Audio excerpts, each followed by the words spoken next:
Muchos cristianos tienen una Biblia llena de marcadores, notas y capítulos leídos, pero nunca han estudiado realmente un libro bíblico completo. Empiezan en Génesis y abandonan en Levítico, comienzan en Mateo, saltan a Apocalipsis, leen mucho pero recuerdan realmente poco. Y si el problema no fuera la Biblia y el problema es que nadie nos enseñó un método para estudiarla, hoy voy a mostrarte cómo crear un plan sencillo para estudiar cualquier libro de la Biblia paso a paso. En episodios anteriores aprendimos a observar personajes, buscar contexto, identificar temas repetidos, inclusive usamos herramientas modernas como el chat GPT para investigar información y no dejar que el chat interpretar a la Biblia por nosotros. Pero ahora surge una pregunta importante.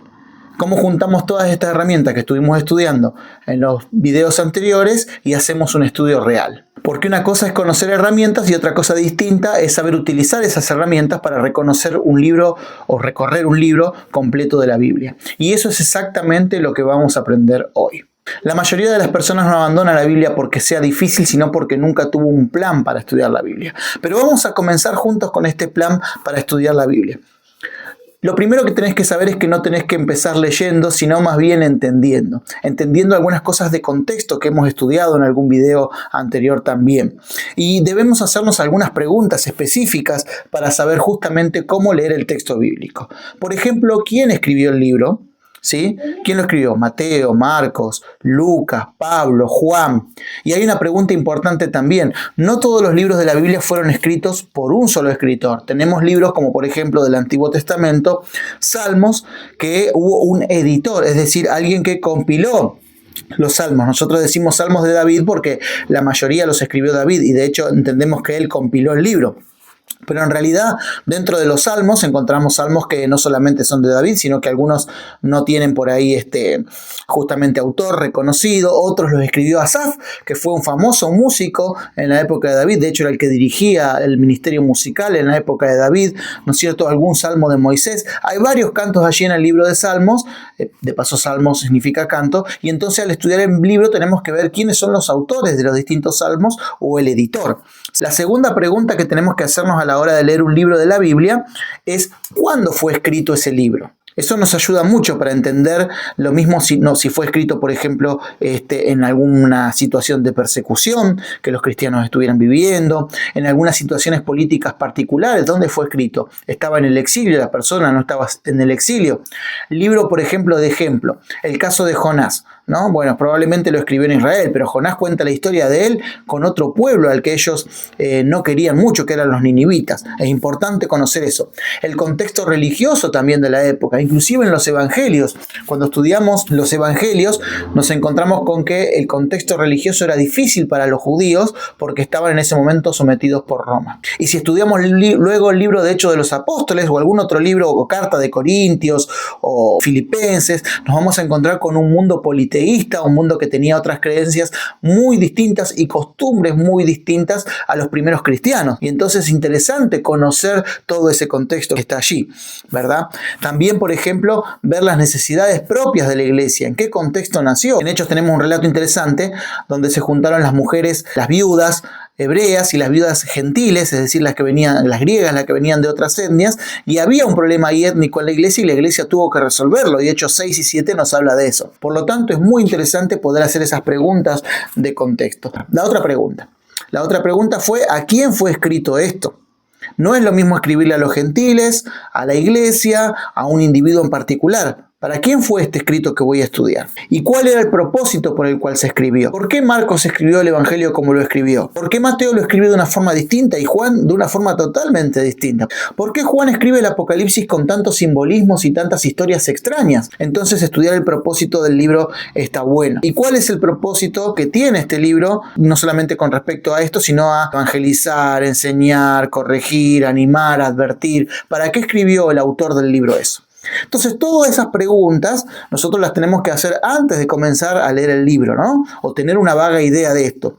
Y para eso podés buscar en el video de las herramientas que tenemos para estudiar, buscar comentadores bíblicos o introducciones al estudio de la Biblia que nos puedan ayudar a comprender mejor el contexto. En el episodio anterior, por ejemplo, vimos cómo el chat GPT nos podía ayudar a resolver estas cosas, aprender de conexiones, de costumbres, ¿no es cierto? No para interpretar por nosotros el chat GPT, GPT, sino para que nosotros podamos interpretar la escritura después de tener este contexto de estudio. Y entonces voy a ser muy sincero con toda la audiencia que está allí. Yo voy a recomendar a algunos autores ahora que seguramente van a aparecer en pantalla, y estos autores, como hay distintas posiciones académicas sobre la lectura de la escritura, sobre la escritura de la Biblia, estos autores son generalmente protestantes conservadores, porque la idea, más allá de entrar en una discusión teológica o de crítica a la Biblia, es poder sacar las lecciones que nos ayuden a nuestra vida personal. Por lo tanto, cuando uses el chat GPT, si no usas el libro directamente, le podés pedir que te dé las introducciones de algunos libros de la Biblia. Supongamos que vas a leer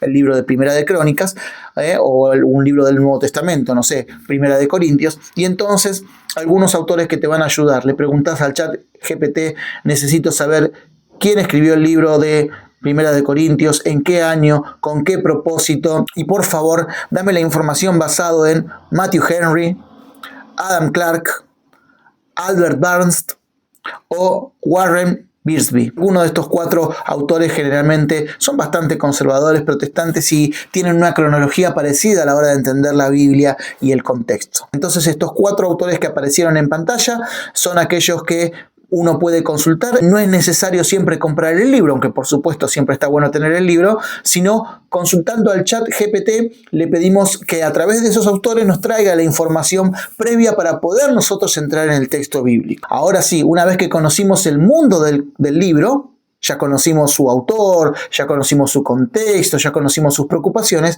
estamos listos para entrar nosotros en el estudio bíblico de un libro determinado que hayamos elegido.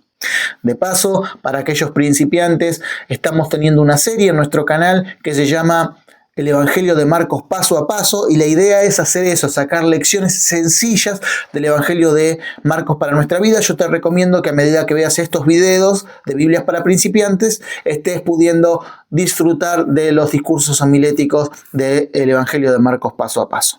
Pero volviendo, entonces ahora, ¿qué es lo que nosotros vamos a hacer a la hora de estudiar un libro de la Biblia? Bueno, vamos a definir el propósito del estudio. ¿Para qué queremos estudiar la Biblia nosotros? ¿Para conocer mejor a Jesús? ¿Para entender mejor la fe? ¿Para aprender sobre el discipulado o algún tema bíblico en especial? ¿Para fortalecer mi vida espiritual? ¿Cuál es el propósito que tengo al estudiar el texto? Porque ese propósito va a ser el que marque qué cosas van a resaltar del texto y van a servir lógicamente para mi vida. Leer sin propósito produce confusión, ¿no es cierto? Ahora, estudiar con propósito produce dirección. ¿Qué es lo que hacemos entonces con ese libro? Bueno, básicamente lo que hacemos es dividirlo en partes pequeñas, en secciones de estudios. Generalmente la Biblia ya tiene separado las secciones de estudio por capítulo, pero a veces un capítulo tiene demasiada información y entonces nosotros podemos separarlo por versículos, 3 o 4 versículos de un capítulo que traten un mismo tema, o en un capítulo, por ejemplo, de algún evangelio hay 3 historias de la Biblia, ¿no? 3 historias, 3 parábolas que Jesús contó. Elegimos una parábola y esa parábola de la Biblia entonces va a ser la parábola que nosotros vamos ahora a estudiar. Elegimos una sección, o a veces cuando es más grande, bueno, varias secciones del libro, ¿no? Qué sé yo, el libro de Marcos, por ejemplo, que es el que estamos estudiando. Bueno, capítulo del 1 al 3, el inicio del ministerio, capítulo del 4 al 8 están los milagros y las enseñanzas, y del 9 al 16 los capítulos de Jesús hacia la cruz. Podríamos dividirlo así, pero está bueno leer el libro con una sección. Si el libro es corto, mi recomendación siempre es que leamos el libro de una corrida. Una corrida no significa en un día, ¿no? Puede ser en 2 o 3 días. Leer el libro completo para tener un panorama y después volver atrás para empezar a analizar sección sobre sección. Pero esa es la forma en que nosotros tenemos para poder estudiar un libro de la Biblia. No intentemos correr con la Biblia, sino aprendamos a caminar en la Biblia. Y entonces, una vez que tenemos la sección ya dividida, ya que conocemos el contexto, ya que hicimos todo ese trabajo previo, estudiamos la sección y hacemos algo parecido a lo que hacíamos en el colegio primario o secundario. Es decir, hacer las preguntas adecuadas al texto para entender el texto en primer lugar, abordar el texto, observar el texto. De paso, yo tenía un profesor en la facultad que tenía una frase que me ayudó toda la vida para estudiar la Biblia. Y él decía, la Biblia no solamente dice, la Biblia muestra. Cuando conocemos el contexto, propósito, autor y las palabras, la Biblia muestra una historia, tiene una intencionalidad que hay que descubrir. ¿Qué preguntas podemos hacer?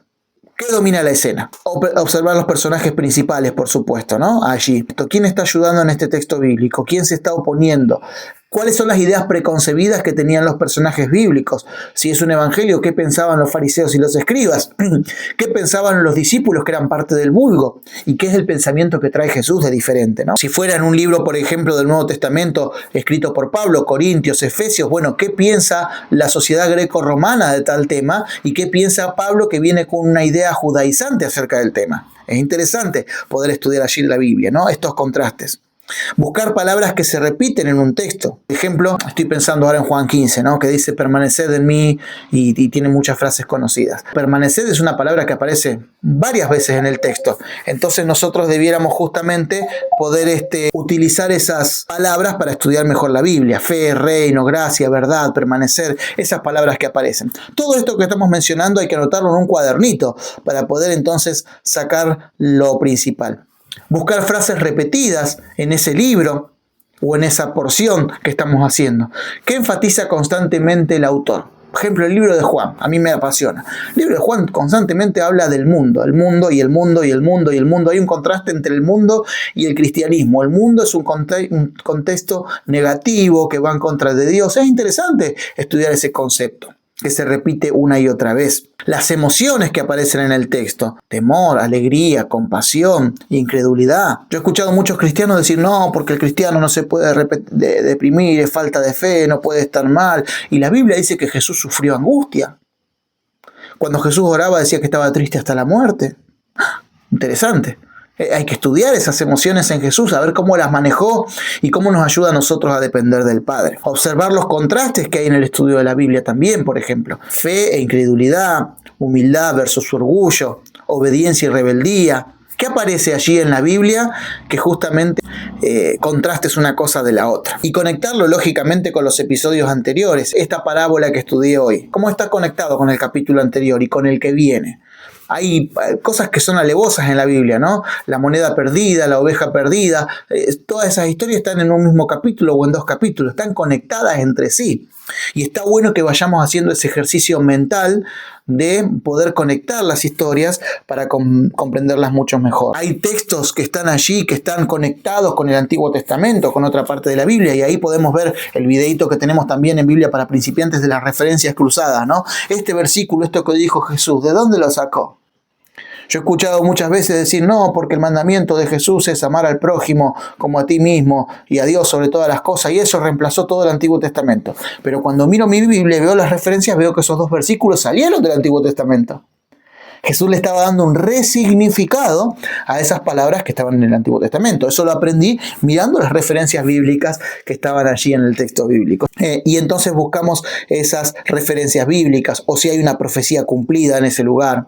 Si hay relatos paralelos, ¿cómo cuenta esta historia Marcos, que se repite en el libro de Mateo y que se repite en el libro de Lucas? ¿Qué ejemplos o qué detalles nos dan? Me recuerdo una que me gusta mucho a mí, cuando se habla del leproso que fue curado. El primer leproso que cura Jesús. Lucas da un detalle que ninguno da. Dice que el leproso estaba lleno de lepra. Y él observa eso porque Lucas, conociendo el trasfondo, es médico. El autor es médico, y entonces da un detalle físico. No era un leproso que recién tenía lepra. Este ya estaba mal, estaba lleno de lepra. Y en esta situación buscó a Jesús. Entonces eso nos ayuda, ¿no? Cuando los autores citan a otros autores, como decíamos, a Mateo, al Antiguo Testamento, Marcos copiando algunas cosas de Mateo, los salmos que son citados una y otra vez por Jesús. Y entonces, después de observar y investigar, llega el momento tal vez más importante: las preguntas de aplicación. ¿Qué me enseña este texto acerca de Dios? Y esta es la primera pregunta. ¿Qué me muestra la Biblia acerca del carácter de Dios? No solamente qué me dice. ¿Qué me muestra del carácter de Dios? ¿Cómo se manejaba Jesús con los demás? ¿Cómo se manejó Dios con la rebeldía de las personas? ¿Qué me enseña acerca de las personas esto? ¿Cuál es la naturaleza humana? A mí me llama mucho la atención, ¿no? ¿Cómo puede caer el ser humano cuando leo la Biblia y encuentro que Salomón fue el constructor del templo de Dios, pero también fue el constructor de la idolatría en muchos altos? ¿Qué necesita cambiar en mi vida? Y esta pregunta yo quiero detenerme ya casi no en la parte técnica, sino en la parte pastoral. No podés leer la Biblia y seguir igual. La Biblia tiene que ayudarte a tomar decisiones para vida eterna, decisiones que mejoren tu día a día. Algunas decisiones son re lindas de tomar y fáciles de tomar, y otras decisiones son duras de tomar, requieren valentía, requieren dolor. Como cuando uno va al vacunatorio, ¿no? ¿Quién quiere ir a vacunarse? Nadie quiere ir a vacunarse. Yo no quiero. O ir al dentista. Es una decisión difícil de tomar, dura de tomar. Pero sabemos que si tomamos la decisión adecuada nos va a evitar otras cosas. Lo mismo sucede cuando leemos la Biblia. ¿Qué necesita cambiar en mi vida? Es una pregunta que yo debería hacerme. Estudiar la Biblia no consiste en leer rápido, sino que consiste en observar el mapa de la Biblia y en observar mejor. Repito, la Biblia no solamente dice, la Biblia muestra. No necesitamos ser teólogos para estudiar la Biblia. No es así. La teología se hace con bagaje, con conocimiento que vamos adquiriendo día a día en nuestra experiencia personal con Dios y con Jesús a través del estudio de la Biblia. Y lo que estamos intentando en esta serie es eso, que estudiemos la Biblia a conciencia, buscando nosotros mismos lo que Dios quiere para nuestra vida. Necesitamos curiosidad, orden, paciencia y sobre todo disposición a escuchar la verdad de parte de Dios, disposición a escuchar la voz de Dios en nuestra vida. ¿Qué libro te gustaría estudiar primero? Déjame esto en los comentarios. Puede ser Marcos, Filipenses, Santiago, Juan. Yo particularmente te recomiendo que comiences a leer por vos mismo el libro de Marcos y una vez que lo leas, una vez entero porque es cortito, te ayudes un poquitito, como decíamos con el chat GPT, a buscar la introducción y luego de eso comiences con Marcos, el Evangelio paso a paso, que es la serie de videos que nosotros estamos teniendo para sacar conclusiones. Pero no te quedes solamente con lo de los videos, que los videos sean un acompañamiento, pero déjame en los comentarios saber cuál es el libro que te gustaría investigar y de paso tal vez para que más adelante hagamos videos con respecto a esos libros específicos que vos estás pidiendo. Ya no tenemos que abrir la Biblia al azar, ahora tenemos un método para comenzar. ¿Sí? Así que vamos con confianza, avancemos paso a paso. En los próximos capítulos vamos a ver cómo estudiar un tema bíblico, vamos a ver cómo estudiar un personaje bíblico, vamos a ver cómo estudiar una palabra bíblica. Pero hoy estuvimos viendo cómo estudiar un libro de la Biblia paso por paso. Que Dios te bendiga, te espero en el próximo video.